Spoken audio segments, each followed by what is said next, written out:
Om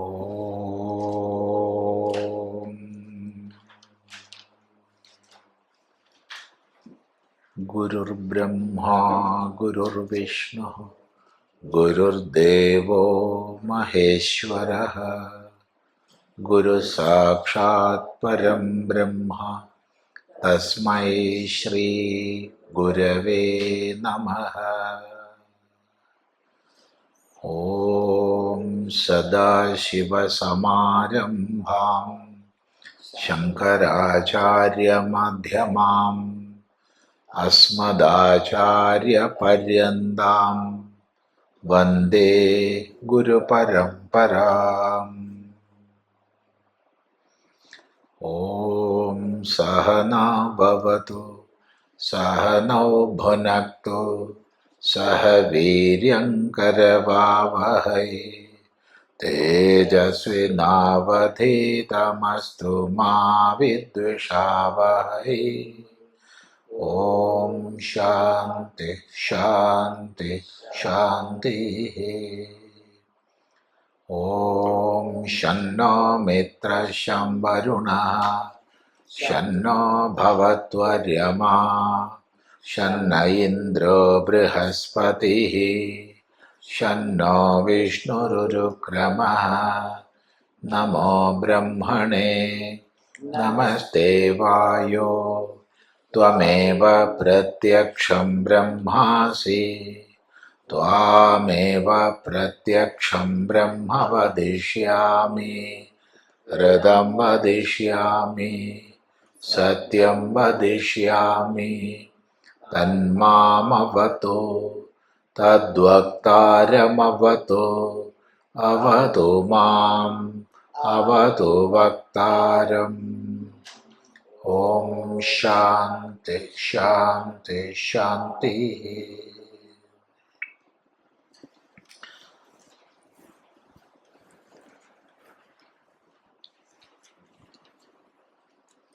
So here we are discussing the 11th Anuvaka of the first Valli in the Taittiriyopanishad.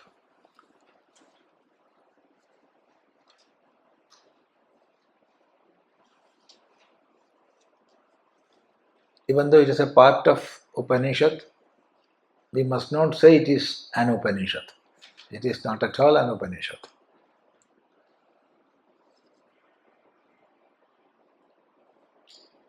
Not only that, the first part, that is the first Valli of the Taittiriyopanishad cannot be considered as an Upanishad. It's a stepping stone to the Upanishad. That is how we should adjust our life. What should be our attitude towards life? What qualities a sadhaka must inculcate with him? So all these topics are discussed in the first Valli, and in the second Valli, the Upanishad will take us to Vedanta. So the first Valli is really not Vedanta, it is a stepping stone to the Vedanta. So within that comes this explanation of dharma, and we have seen the first part of that. That is Veda Manu Chacharyo Ante Vasina Manushaste Satyam Vada Dharmam Chara Swadhyayan Ma Pramadaha Acharyaya Priyam Dhanamahritya Prajatandum Ma Vyavachetsi Satyana Pramadidavyam Dharmana Pramadidavyam Kushalana Pramadidavyam Bhutyaina Pramadidavyam Swadhyaya Pravachanabhyam Na Pramadidavyam Deva Pidrakaryabhyam Na Pramadidavyam Matradevo Bhava Pitradevo Bhava Acharya Devo Bhava Atithi Devo Bhava Yānyanavadhyāni karmāni tāni sevitavyāni no itarāni yānyasmākam sucharitāni tāni tvayopāsyāni no itarāni.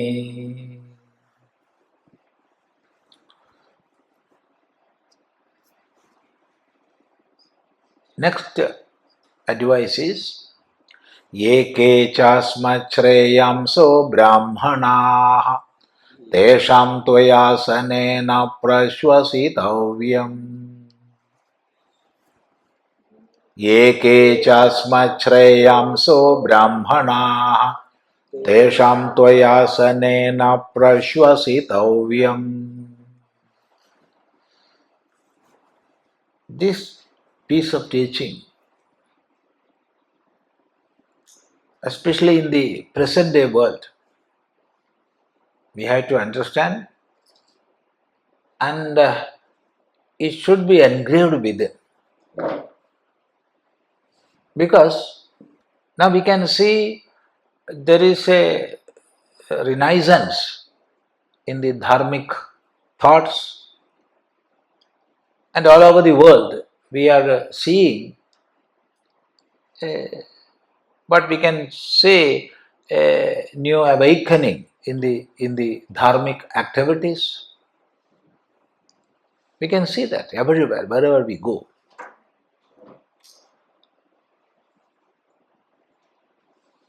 There are many reasons. First of all, it is the effect of the activities of so many acharyas and organizations all over the world.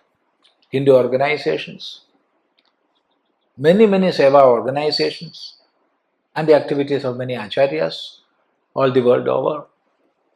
That is one thing. Another is the faith-based religions, whichever be that, mostly Abrahamic religions. They are faith-based. So faith-based religions cannot answer all the questions of logical thinking. Why it is so?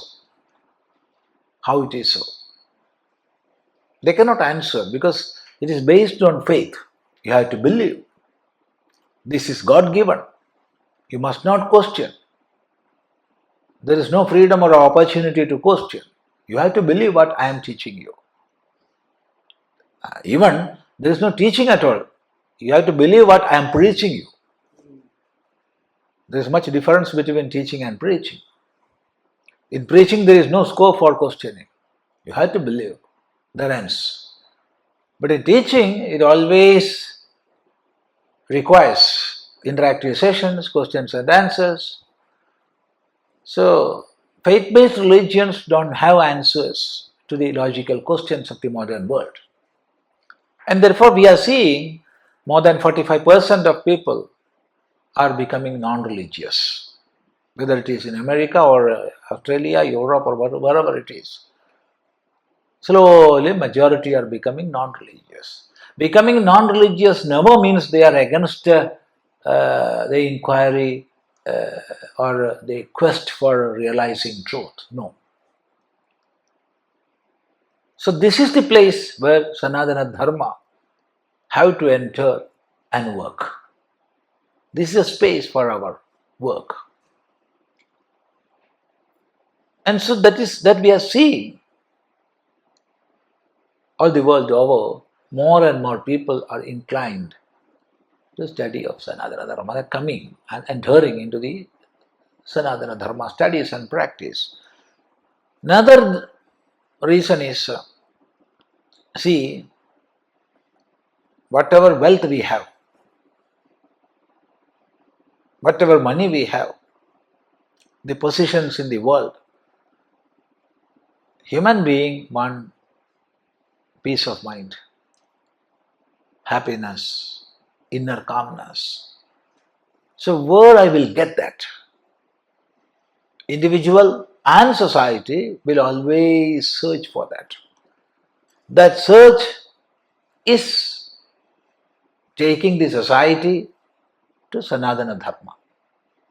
Yoga practices, Vedanta thoughts that we can see. So as the effect of all these, now we are seeing a new resurgence or revival in the Sanatana Dharma studies and practice all over the world. That is the plus point. But along with that, there is a big minus point. What is that? A type of sectarianism is slowly developing. That we can see. A type of sectarianism based on the deity we are worshipping or based on the guru we are following. These two types of sectarian attitude is developing. In America itself, I have seen when I went to one temple, Vaishnava temple, so they have constructed a very big wall. They asked, why? Swami, there is the Shiva temple next to that. So one who is worshipping here must not see that Shiva. If you see that Shiva, you will become impure. Who are saying? That much educated people, well settled, well placed in America. What nonsense this? This fight between Shaiva and Vaishnava, that is coming again in another form in the modern world. I am not joking. Then what I did, I went to Shiva temple and directly came to Vaishnava temple and again went to Shiva temple.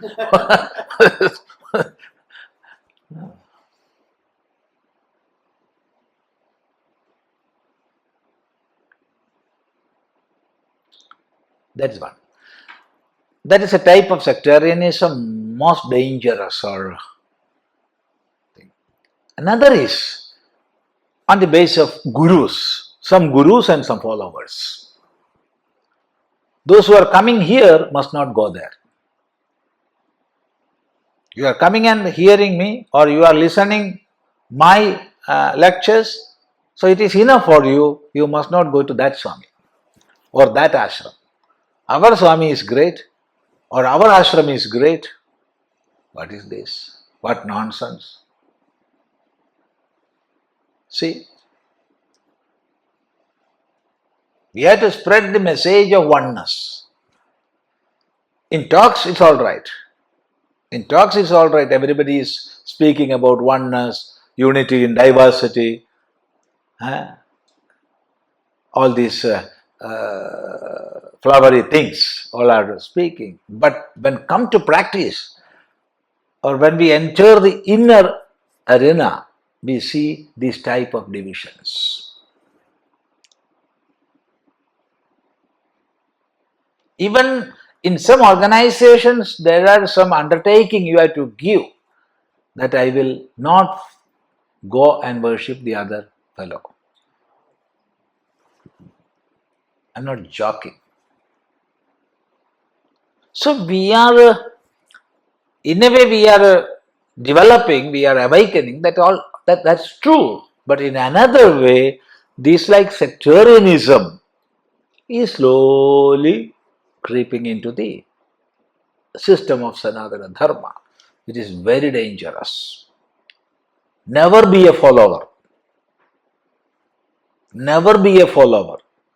Be an individual, accepting reality or teaching from everywhere, like a honeybee. A bee will go and sit on a stone, on a leaf, on a branch of a tree, on a flower. But it will not take anything from anywhere. It will take only honey from the flower. Now, the honey of hibiscus or the honey of rubber or the honey of plantain or honey of rose, all are different. Different taste, different qualities.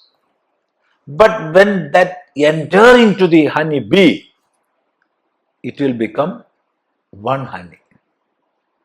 A sort of synthesis will happen. We must be able to do that. So wherever you want, you go. Whichever acharya be, you hear.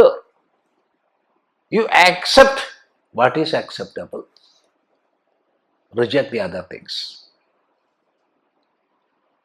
So this must be the attitude we must have. But instead of that, now we are becoming followers. I am a follower of X, I am a follower of Y, I am a follower of Z. Then that X or Y or Z will die. Then what I will do? Whom I will follow? Or some criminal case or something comes in the name of X or Y or Z. Then what the follower will say? All these are practical problems. See, I am worshipping Swamiji, Vivekanandaji, with him. I am worshipping. Really I am speaking. I respect Swamiji that much. But at the same time, I am not respecting his habit of chain smoking. He was a chain smoker. I won't accept that. But I will not criticize that. But because it was his freedom. He was an individual. As an individual, he had the freedom. He did nothing illegal. If smoking was illegal, then all right. He is not supposed to do. But smoking was not illegal.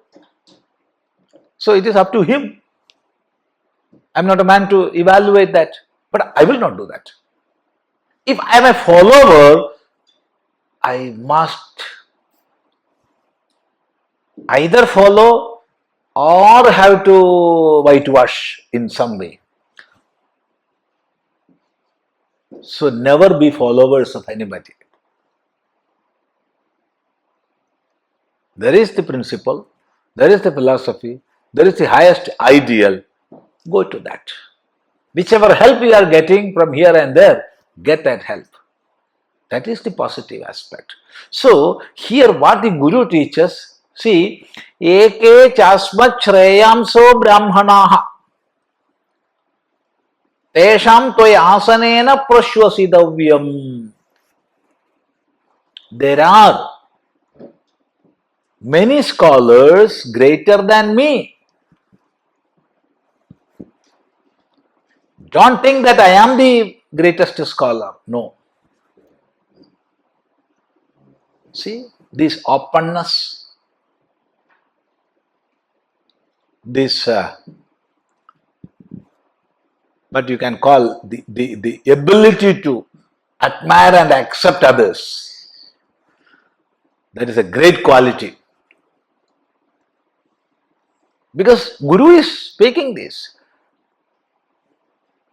He can say, I am your Guru, so you worship me. You must not go to others and worship them. Even if you worship others, I am the greatest. No. Eke cāsmacchreyāg brāhmaṇāḥ. Scholars who are greater than me, cāsmacchreyāg, greater than me. Who? Brāhmaṇāḥ, scholars. Teṣāṃ, for them, tvayā, by you, sanena praśvasitavyam. You must provide them asana to sit, and you must make them comfortable. Praśvasitavyam. Praśvasam dadavyam. And there is another meaning. In front of them, you must not even breathe. What's the meaning of that? You must do pranayama and sit like? No. Hear what they are saying. Don't be talkative in front of them. So be silent and listen to them, what they are teaching. See, this is the greatness of the Guru. Guru could have said, I am your Guru, so you must hear me, you must listen to me, don't listen to others. That is the sectarian attitude. Here we cannot see that. In Sanatana Dharma, that is not there. That was not there, but painfully we have to accept that at present we are seeing that. One Guru and a band of Shishyas, one group. Another Guru and another band of Shishyas, another group. When I was in the home, sitting, there was no jealousy, no quarrel, nothing. But when I joined as a devotee in one ashram, slowly started creeping in. For our satsanga, 100 people are coming. How many are coming for you? How many? Our Guru is attracting thousands of devotees. How many your Guru are attracting? So this sort of jealousy, this sort of comparison, this sort of this thing, I don't have earlier. But when I joined an ashram, all these venoms entered that we are seeing now.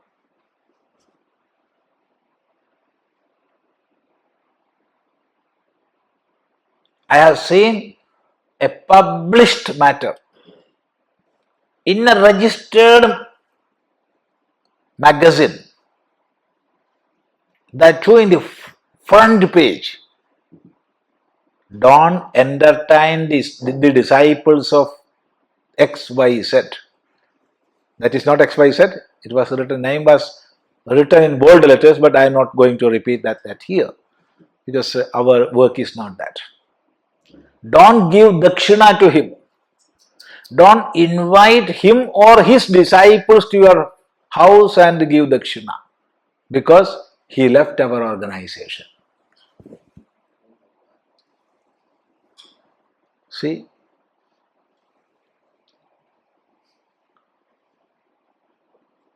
All of us are working for one goal, and that is revival of Sanatana Dharma, spreading Sanatana Dharma everywhere.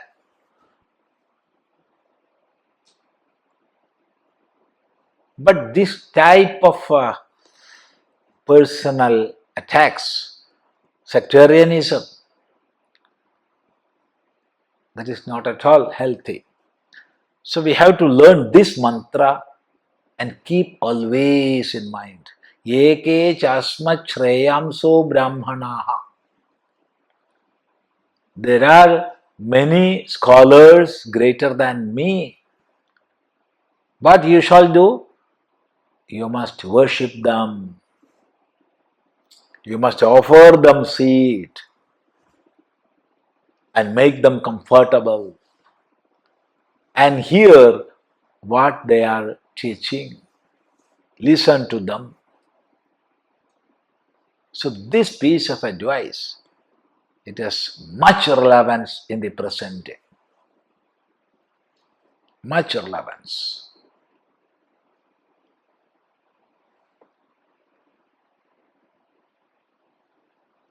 Otherwise, you see, when an organization develops, along with that, all these limitations will enter into it. Our, your. Our Swami, your Swami. Our ashram, your ashram. What nonsense.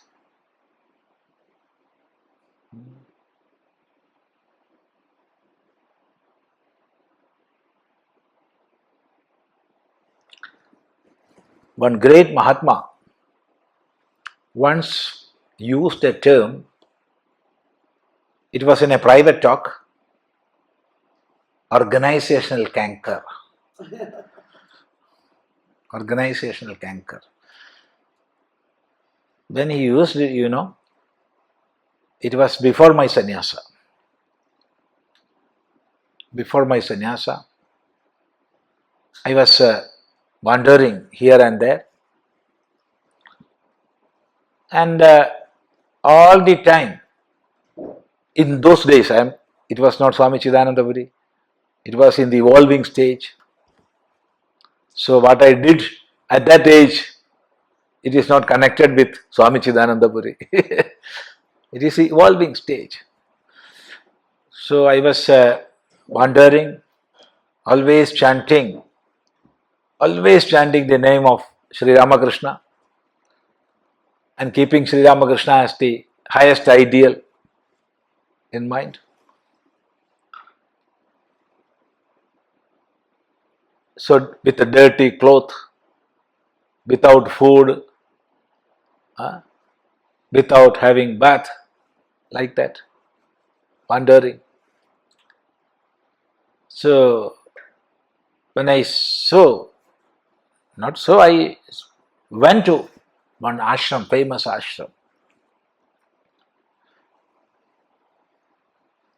It was an evening time, and many sannyasins were walking to the main inner ways of that garden, evening walk. So this boy was outside the gate, about to enter. Then one Swami came running. No, you must not enter inside. Why?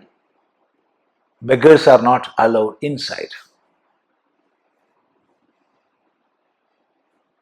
This was the words. Beggars are not allowed inside. Yes. But at that time, in that young age, I sat on the footpath and cried. Immediately a thought came, why you are crying? It is not Sri Ramakrishna.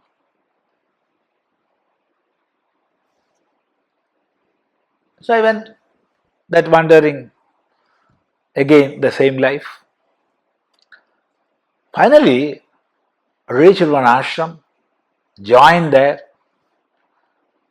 Then I was in very good dress, white and white, fully shaven, having food regularly. And to the same ashram I went. So they came with a vehicle to the railway station. From there they took me. So there a great sannyasin was living there as the head of that ashram. Then that Swamiji asked me, oh my son, did you come here earlier?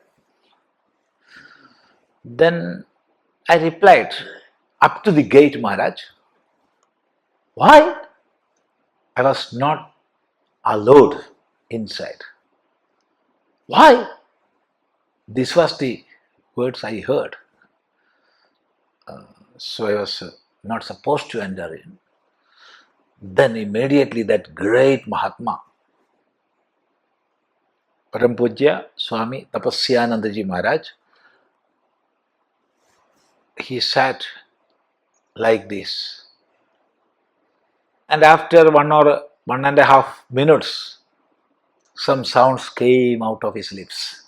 Oh my boy, that is canker, the organizational canker. So there is much to learn from that. There is much to learn.